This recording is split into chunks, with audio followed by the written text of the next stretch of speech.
Coucou, bienvenue mes chers abonnés, chers frères et sœurs, bonjour, chers amis, bonjour. Merci de me recevoir chez vous. Écoutez, chers abonnés, chers amis, je viens faire une autre vidéo aujourd'hui pour essayer d'évoquer le phénomène des intellectuels camerounais et africains particulièrement. Écoutez, moi je suis très embêté, je n'en fais pas partie des intellectuels, mais il y a quelque chose qui me gêne. Je remarque particulièrement au Cameroun que nous avons des plateaux de télévision, des intellectuels qui écument nos plateaux de télévision.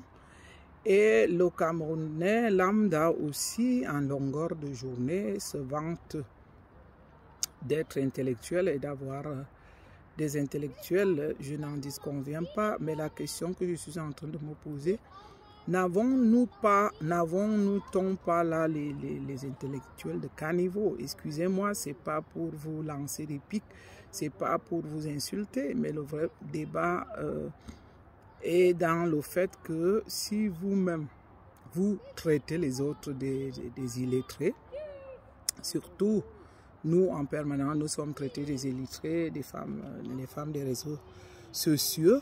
Moi, je ne suis pas une intellectuelle, mais j'en suis fière quand même d'avoir été dans un pays d'accueil où j'ai fait une formation très importante en tant qu'infirmière non diplômée encore. J'ai encore la possibilité de poursuivre des modules si je veux être une infirmière diplômée. Maintenant, il est question de parler quand même de l'Afrique qui égorge de grandes richesses. Moi, ce qui me dérange, c'est que notre Afrique, dont égorgeant de ces grosses richesses, dont les peuples n'en bénéficient pas, dont les populations n'en profitent pas.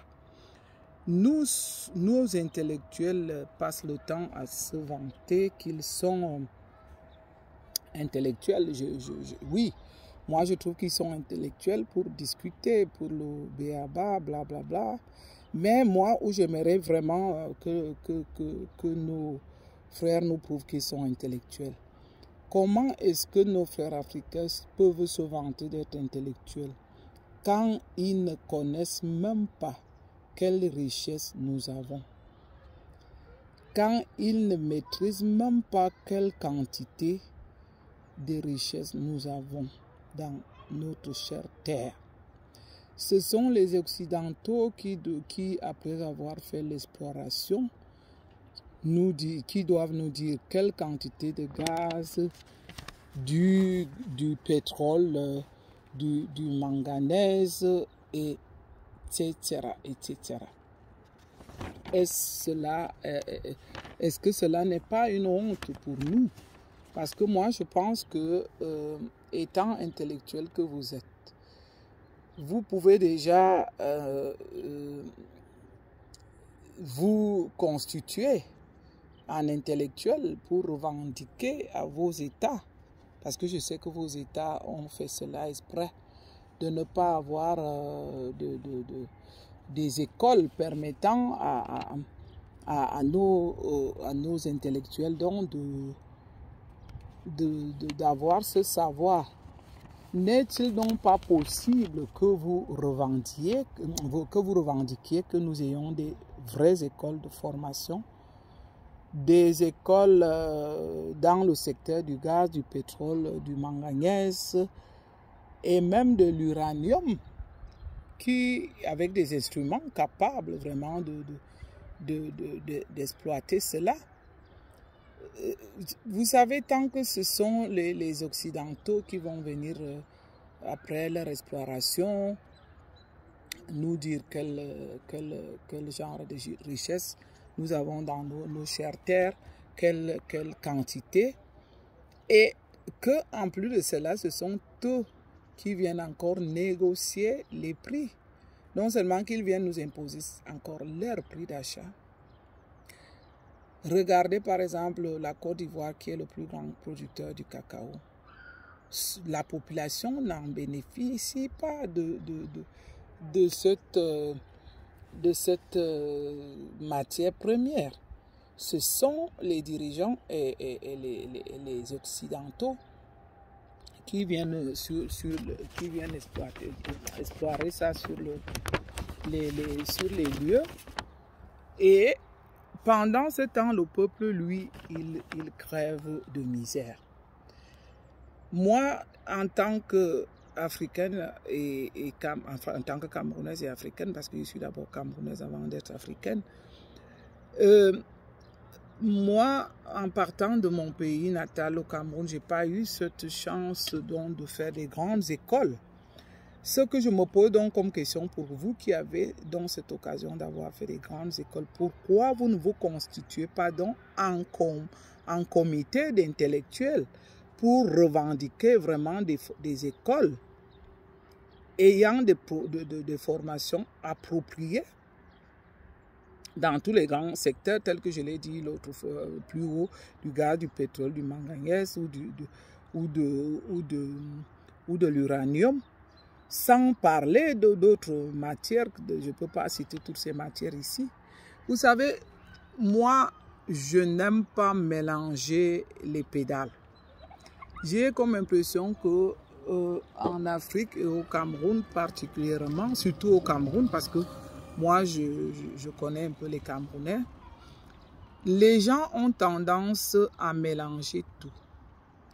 Lorsqu'on revendique les faits de la société, certains vous parlent de la géopolitique comme si c'était un secret de polichinelle, oubliant que nous tous, nous avons quand même la capacité de comprendre un peu quelque chose dans la géopolitique, parce qu'on ne va pas quand même nous brimer que chaque fois qu'on va essayer de revendiquer quelque chose, on va nous parler de la géopolitique. On arrive à comprendre à notre niveau, chacun comprend ça à son niveau. Moi, je ne vais pas donc passer le temps à parler de géopolitique tant que cela n'apporte rien à mon peuple. Oui, je sais que beaucoup sont en train de miser pour la prochaine génération, pour les prochaines générations, ça sera peut-être nos arrière-petits-enfants. Mais pourquoi voulons-nous tous mettre, pourquoi voulons-nous mettre cette responsabilité sur le dos de nos petits-enfants? Dès le moment où on se tape la poitrine et qu'on se dit qu'on est intellectuel, mais alors qu'on prenne nos responsabilités. Je peux comprendre parce que moi, je suis toujours en train de revendiquer tout ce qui rentre dans le cercle de mes revendications a quelque chose à y voir avec le gouvernement.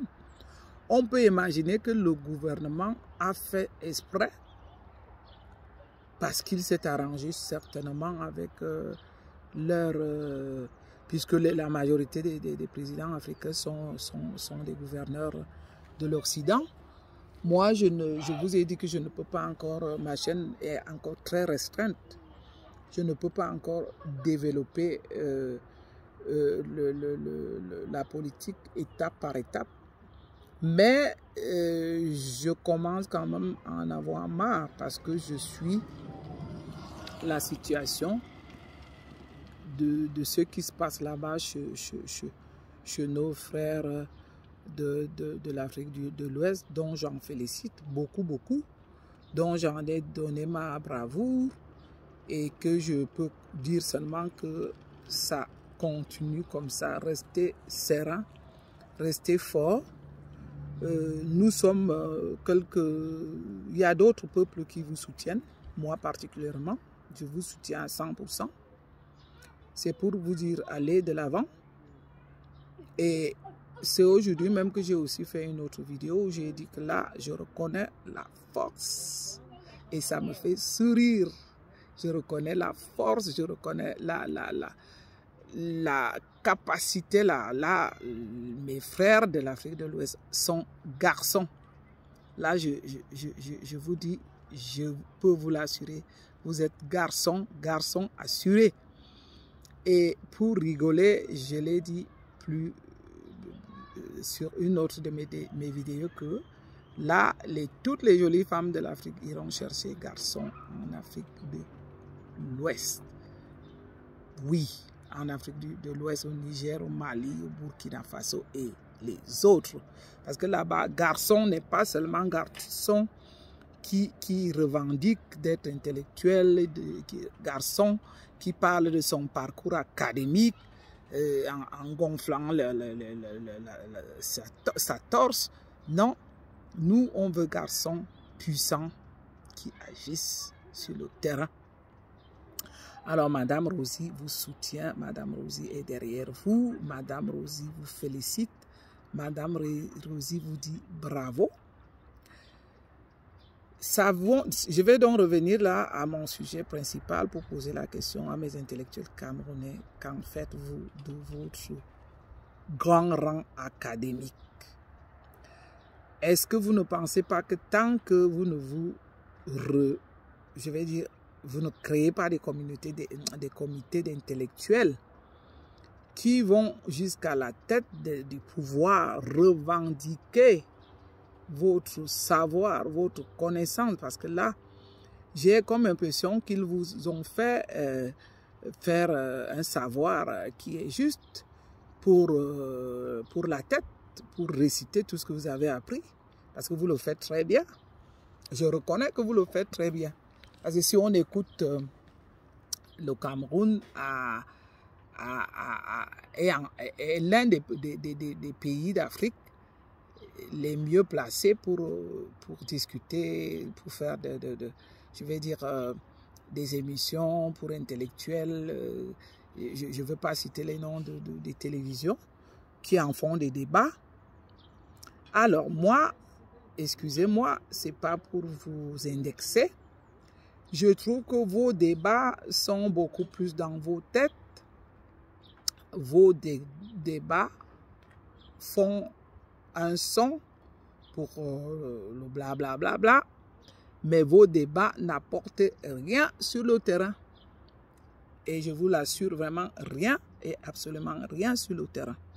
Parce que vous n'allez pas me dire que depuis que vous avez ces rangs avec des grandes, je vais dire des grands parcours académiques, vous ne vous êtes pas rendu compte qu'il vous fallait des écoles de formation dans les secteurs je vais dire, de nos matières premières pour qu'on puisse les explorer nous-mêmes.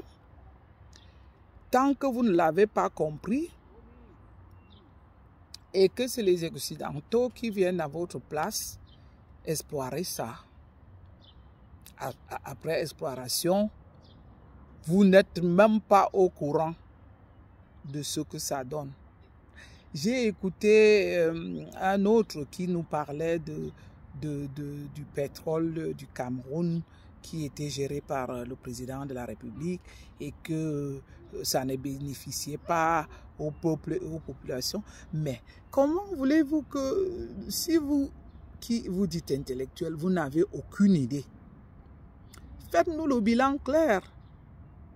C'est là-dessus qu'il fallait vraiment s'attarder. C'est là-dessus qu'il fallait s'imposer. Vous avez compris que la terre de nos ancêtres, de mes ancêtres, le Cameroun, l'Afrique, regorge de grandes richesses.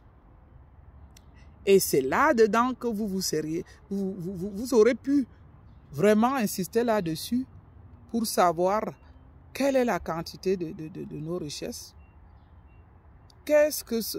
À quel niveau on a ces richesses? Si vous attendez que c'est les autres qui viennent vous dire, vous croyez qu'ils vont vous dire la réalité de la quantité exacte de ces richesses? Si nous-mêmes on n'a aucune idée, si nous ne savons même pas, et qu'on se contente que c'est les autres qui viennent nous indiquer que à Kribi, comme j'ai soupçonné que nous avons du gaz, on sait déjà qu'on a du pétrole, on sait qu'on a, je ne sais pas moi, de l'or à l'est, pour ne même pas savoir, ou du diamant, quelle est la quantité exacte. Ou, oui, ou on le sait lorsque les autres ont déjà indiqué, où on le sait lorsque les autres ont déjà fait l'exploration, la quantité, est-ce qu'ils sont vraiment... dites-moi vraiment, je ne sais pas si je souhaite bien avoir les intellectuels qui sont de passage par ici. Hein. Est-ce que dans votre pays-là, vous pouvez vraiment nous dire clairement, vous pouvez nous évaluer clairement que dans tel ou tel lieu comme ces endroits riches comme Bertois, comme Kribi, qu'il y a telle ou telle quantité de gaz, du diamant, de l'or ou du pétrole? Non. C'est les autres qui vous le disent. Et ils peuvent vous dire ce qu'ils veulent.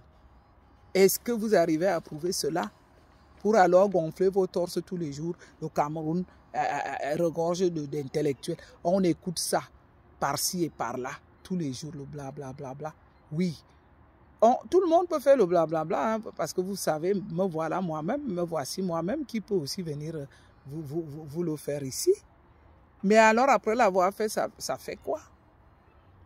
Moi, au moins, j'ai appris à tenir, à piquer, à faire une piqûre ou à prendre les paramètres d'un malade, à le suivre. Oui, mais vous, si ce n'est que parler. Parce que là, le Cameroun n'a plus de bavardeurs que des gens qui réalisent les vrais résultats sur les chantiers. À tout bout de champ, ce sont les expatriés. Et vous voulez donc, on veut s'en sortir comment là? Moi, je crois que au lieu qu'on voit dont certains intellectuels qui accumulent les plateaux de télévision, qui vont aussi gratter quelques millions avant les élections, comme ça se prépare, commencez déjà à nous revendiquer les vraies écoles de formation dans les secteurs de nos matières premières. Vous savez, une fois, j'avais regardé un documentaire qui parlait pour faire une école de formation dans des secteurs tels que le pétrole, du gaz, du manganèse ou je ne sais quoi. Il faut environ 20 milliards.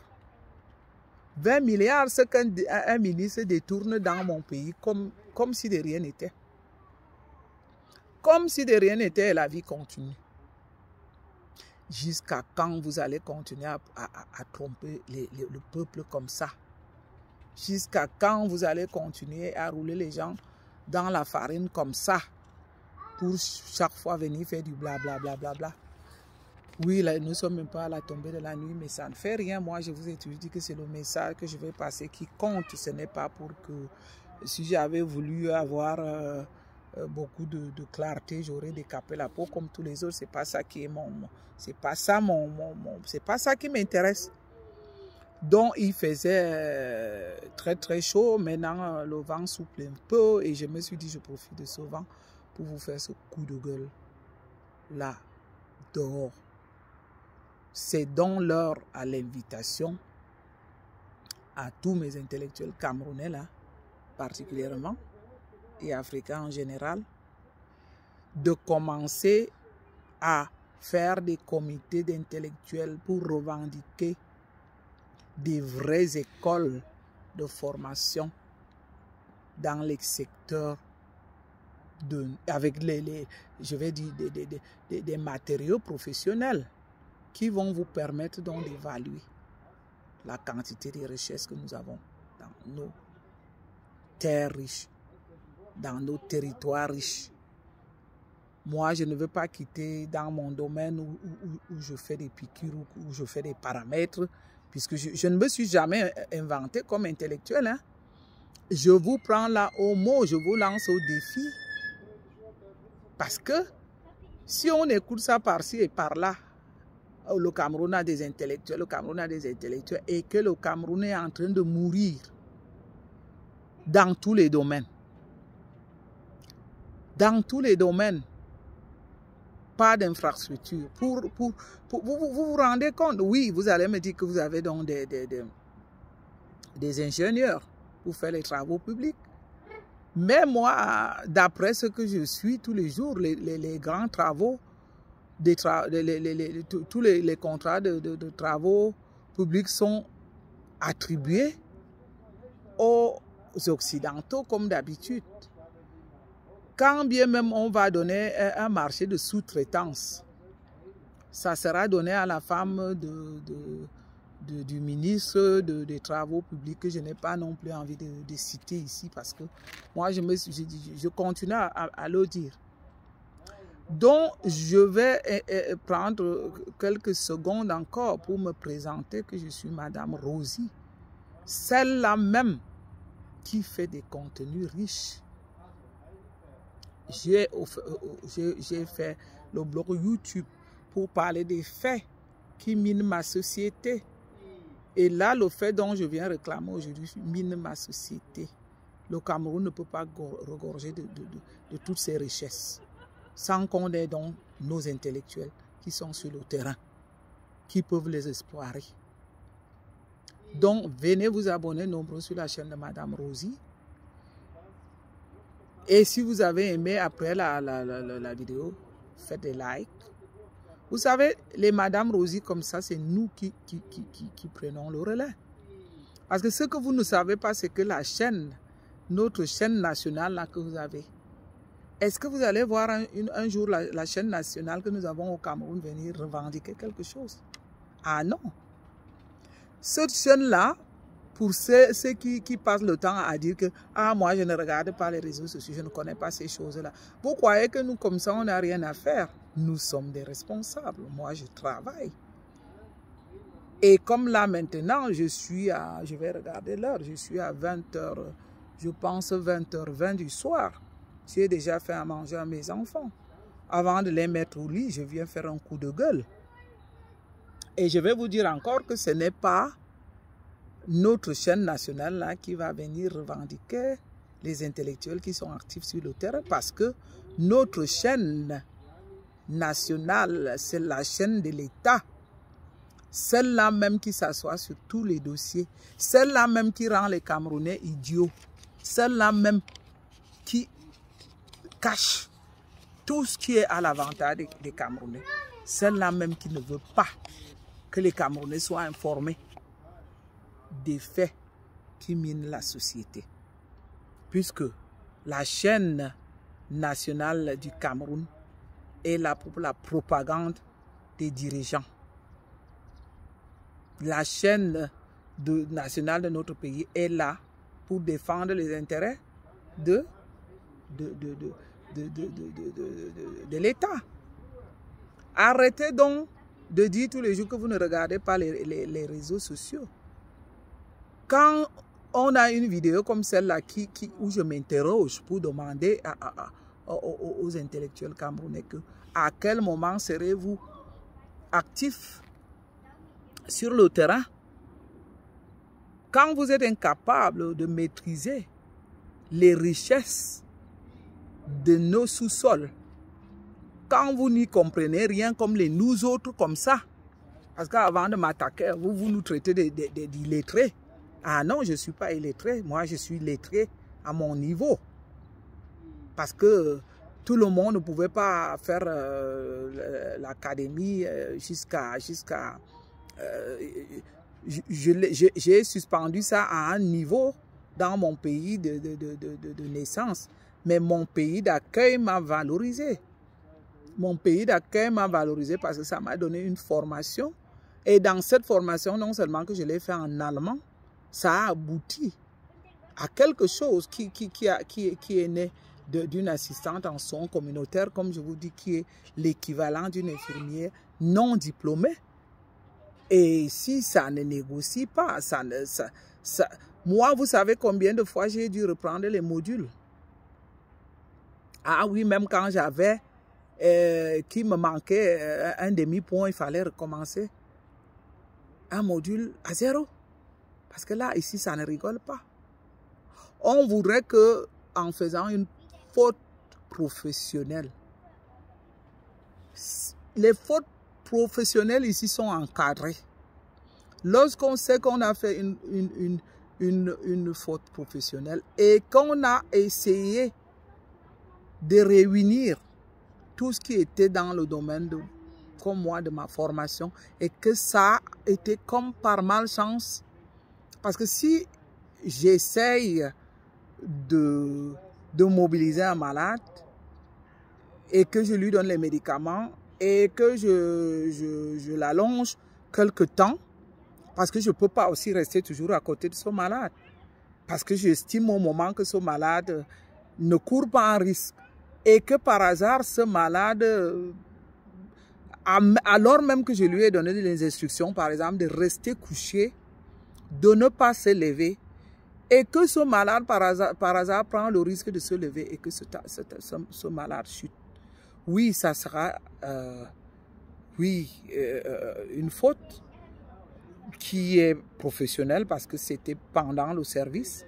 Mais j'aurai des arguments à donner que j'ai couché ce malade, j'ai donné les soins et que je l'ai encadré et que comme par hasard, ce malade s'est levé et a chuté et que ça a donné un accident professionnel qui peut donc maintenant être étudié, évalué. Si c'était une faute professionnelle, j'aurais déjà fait tout ce que je peux à mon niveau. Mais quand on voit que les faux diplômes qui accumulent, qui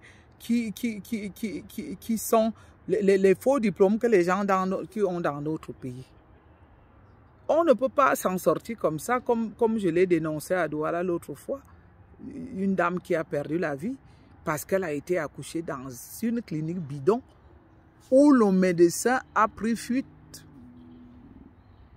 Ce n'est pas moi encore là qui le dit, le médecin, ça a été une chaîne de télévision aussi du pays que je respecte, qui donne les vraies informations, qui a fait le reportage sur place. Et au moment du reportage, le chef de la clinique s'est enfermé dans son bureau. On a négocié pour qu'il puisse sortir et puis pour laisser se faire, je vais dire, pour l'entendre pendant le reportage. Et d'après tel qu'on le disait dans le reportage, moi j'ai fini par en déduire que ça a été un faux médecin. Parce que pourquoi est-ce qu'il a pris la fuite? Pourquoi est-ce qu'il a abandonné? Mais oui, quand on est médecin, quand bien même le pire arrive, on doit accompagner le malade jusqu'à la fin. On doit être aux côtés du malade. Et c'est dans un pays comme ça où les gens vont se lever. Vous vous vantez même pour qui là? Vous vous vantez pour vous moquer de qui même? Vous-même, vous connaissez l'état de votre pays. Vous, les concours, il faut acheter. Les diplômes, il faut acheter. Rien n'est fait au mérite. Oui, je vais dire que s'il y a 10% de personnes qui réussissent les examens au mérite, ou 20, vous vous imaginez? Parce que les autres calculent pour acheter. Avoir un poste, il faut acheter. Les gens le disent normalement, hein, on a payé le concours pour l'entrée, je ne sais pas, à l'EMIA ou à l'ENAM. On a acheté, on a payé. Non, c'est fini. Et je vais vous dire une chose. Moi, je vais faire partie. Je vais créer un comité de ces intellectuels auxquels nous allons revendiquer, même d'aller nous indiquer où et quand ils ont fait leur diplôme là. Même aller nous montrer les bancs, les années, nous donner les noms même des surveillants de l'école. Moi, ce n'est pas pour m'amuser, hein. C'est quelque chose que je commence à y penser. Nous là, les illettrés là, on va chercher, moi je dis bien, on va créer un comité de recherche pour rechercher quand et comment ces gens ont eu leur diplôme. Vraiment. Et je croise les doigts que ça puisse arriver. Le Cameroun va changer, vous savez. Le Cameroun là va changer de gré ou de force. Et si un jour ça change, je ferai partie de l'équipe du changement. Et là, mon idée principale, c'est de créer un comité de revendication de ces diplômes, de ces faux diplômes. C'est-à-dire que dès qu'on soupçonne, comment est-ce que les gens... D'ailleurs, ça se remarque. Il y a l'incompétence dans beaucoup d'endroits. Il y a beaucoup de zones d'obscur. Et dès qu'on remarque ces zones d'obscur, j'espère qu'on aura des vrais dons intellectuels qui vont faire équipe avec nous. Vous savez, dans des pays développés, hein, comme là où je suis, il n'y a pas besoin d'être intellectuel. Et quand les gens font, quand des organisations s'organisent à revendiquer quelque chose, il n'y a pas... Parfois même, c'est monsieur tout le monde hein, qui fait partie des organisations qui revendiquent. Comme chez vous là, il faut toujours demander qui on est. Qui on est avec les faux diplômes. Vous croyez que nous autres là, moi je n'en serais pas fier d'en avoir eu un faux. Hein? Je vais dire par là que je ne mélange pas tous les Camerounais. Il y en a, moi j'ai un très brillant frère de mon village en Simalène qui était toujours premier. Premier. Là, il n'y a pas de doute. Et si un jour il me suit, je le salue, il va se reconnaître. Il n'a jamais écumé les plateaux de télévision pour aller taper sa poitrine là-bas, qu'il est intellectuel. On l'a vu agir sur le champ. Donc, intellectuel là que vous êtes. D'ailleurs, on a fait l'autre ministre des Finances là. Et ceux qui travaillent sans, les faux travailleurs même, qui ne vont jamais au travail, mais qui reçoivent les salaires. Lui là même auquel on faisait confiance. Il est venu là pour faire le blablabla. Il est en train de recenser où ils ont volé encore l'argent du contribuable camerounais. Tous les jours, ils avaient des commissions de recensement. Tout ça, c'est dans mes... où je ne veux pas dire là. On n'entend plus parler. Non, je ne veux pas me perdre dans mon sujet. Je demande aux intellectuels du Cameroun,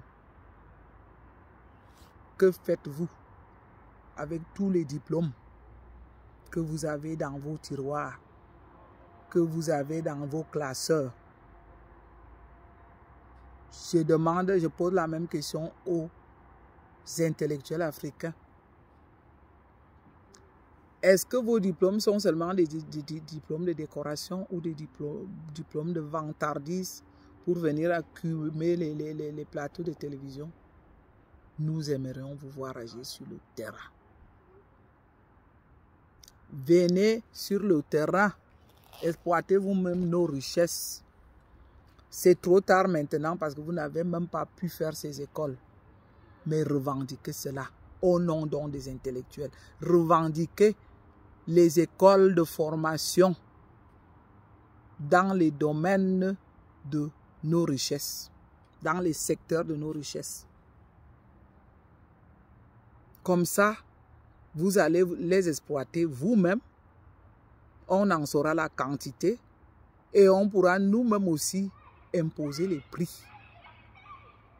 Pas seulement que nous restions là, que non seulement on ne connaît pas même quelle est la quantité de nos richesses. Et que dès que nos richesses sont donc retrouvées, c'est les autres encore qui viennent nous imposer leur prix. N'avez-vous donc pas honte là, quand vous venez seulement parler que vous êtes intellectuel? Vous croyez que ça nous donne quoi? Qu'on mange ça? Que c'est ça qui nourrit le peuple camerounais ou le peuple africain? Pour finir, je vais encore me présenter. Je suis Madame Rosie.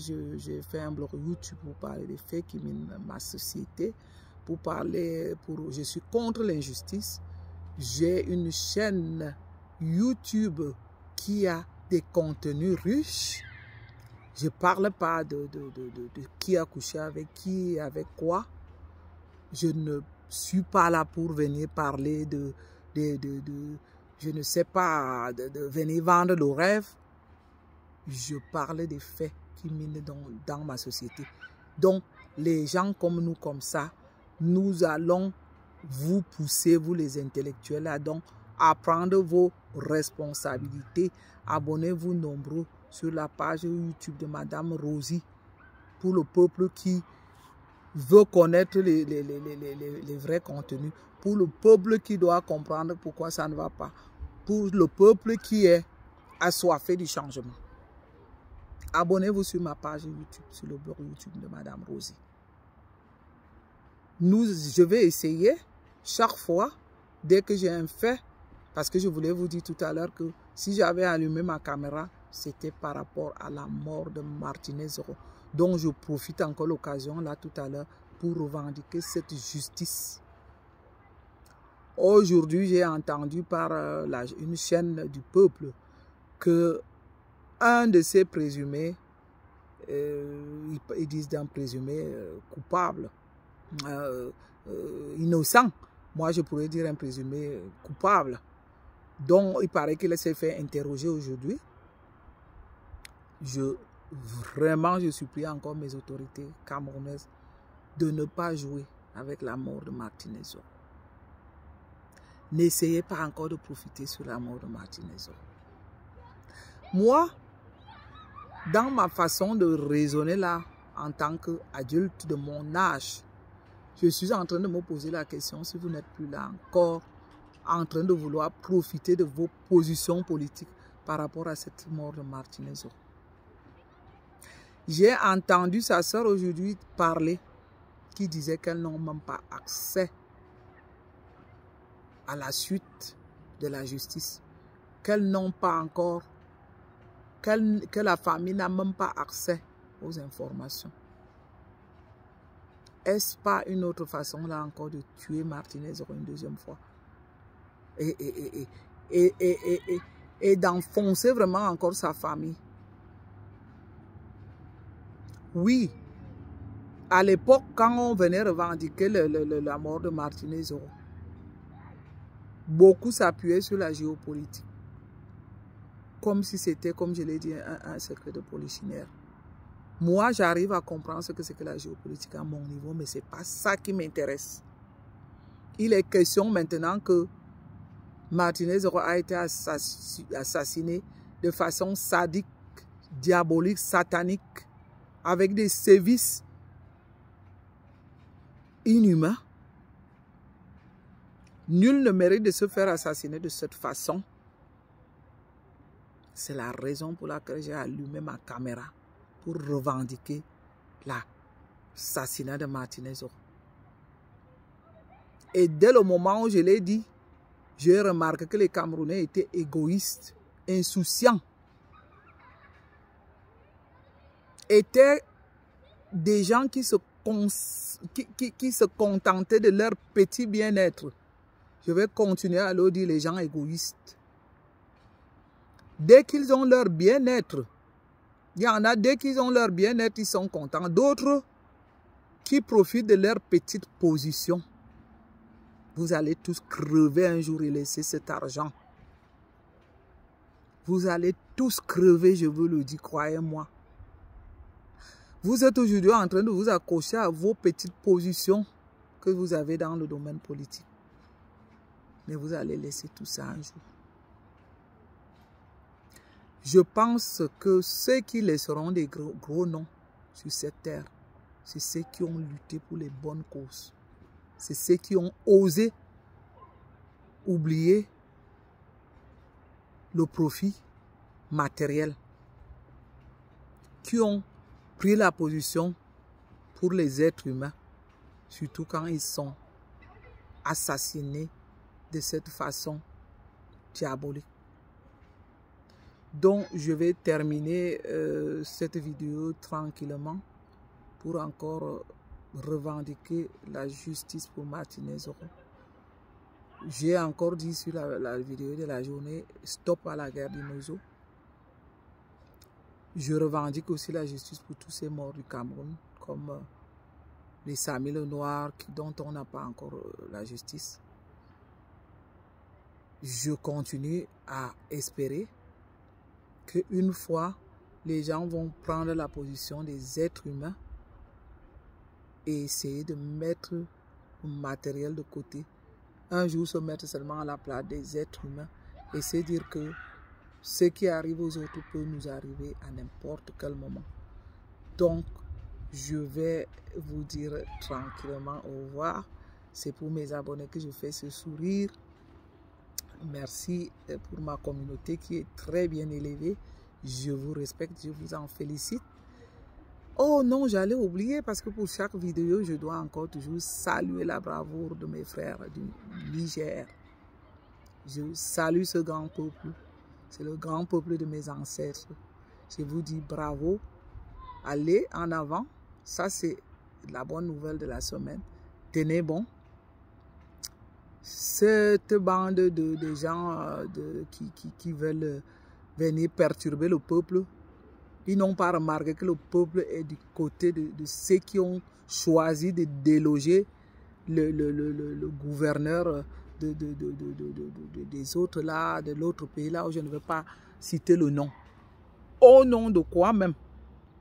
Ils pensent qu'ils vont venir perturber un peuple qui avait besoin de garçons, qui a maintenant garçons et qui s'est aligné derrière les garçons. Mais tenez un peu compte de ça. Vous n'avez pas vu que le peuple du pays dont j'ai cité là est derrière son nouveau président? Est-ce que vous voyez que ce peuple souffre de quelque chose? Même quand on a supprimé tout à ce peuple, à ce pays, même comme on lui a donné toutes on lui a retiré tous les avantages dont il pouvait bénéficier. Là, je vais encore parler en parabole parce que je ne peux pas, ma chaîne YouTube ne me permet pas encore de débattre ça comme il faut. Le peuple est serein derrière son dirigeant. On vous avez annoncé toutes les sanctions que vous voulez parce que vos chefs hiérarchiques de l'autre côté de l'Occident vous appuient dessus. Mais vous ne voyez pas que le peuple résiste à ça? Le peuple en est conscient. C'est chaque fois qu'il a pris la parole, le nouveau président, qu'il a mis son peuple au parfum de toutes ces sanctions. Voyez donc ce qu'on appelle la résistance. Voilà ce qu'on appelle la résistance, la vraie résistance qui est ensemble avec le peuple. Ça veut dire que le peuple suit. Le peuple n'abandonne pas leur leader. Surtout que ce que j'applaudis, sans effusion de sang, le Niger a délogé le préfet d'un des pays de l'Occident là, sans effusion de sang, propre. Le Niger a fait ça propre.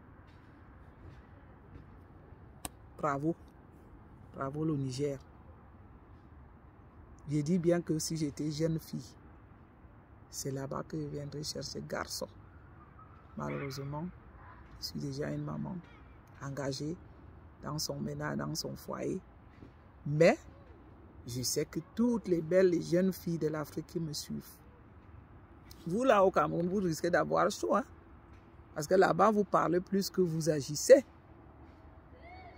Je pense que beaucoup de belles femmes du Cameroun et d'Afrique iront chercher garçons au Burkina Faso, au Mali et au Niger. Hein? Donc, pour finir, pas seulement pour parler des faits tristes, là je fais honneur, je vais dire, je fais honneur à mon peuple de l'Afrique de l'Ouest. Je vous aime, je vous respecte. Je suis avec vous dans le cœur, dans les pensées. Seulement ma présence physique n'est pas là, mais vous êtes là, dans mon cœur. Bravo, bravo, bravo mon peuple. Donc, j'ai aussi voulu féliciter mes abonnés, chers abonnés, chère communauté. Je suis heureuse, ma communauté s'agrandit. Quelle fierté. Là, j'ai une vraie communauté, hein. Bravo ma communauté, parce que j'ai une communauté maintenant qui va atteindre bientôt 500 personnes. N'est-ce pas une fierté pour Madame Rosie? Je vous embrasse. Une communauté polie, Parce que pas une seule fois dans mes lives ou dans mes directs, j'ai été envoyé balader. D'ailleurs, je l'avais dit, ma communauté mérite Madame Rosie et Madame Rosie mérite sa communauté. Chaque communauté mérite la personne qui leur ressemble. Donc, ma communauté me ressemble et moi, je vous ressemble. Je respecte le temps que vous prenez pour moi. Merci beaucoup et jusqu'à la prochaine. Bye bye. Bye.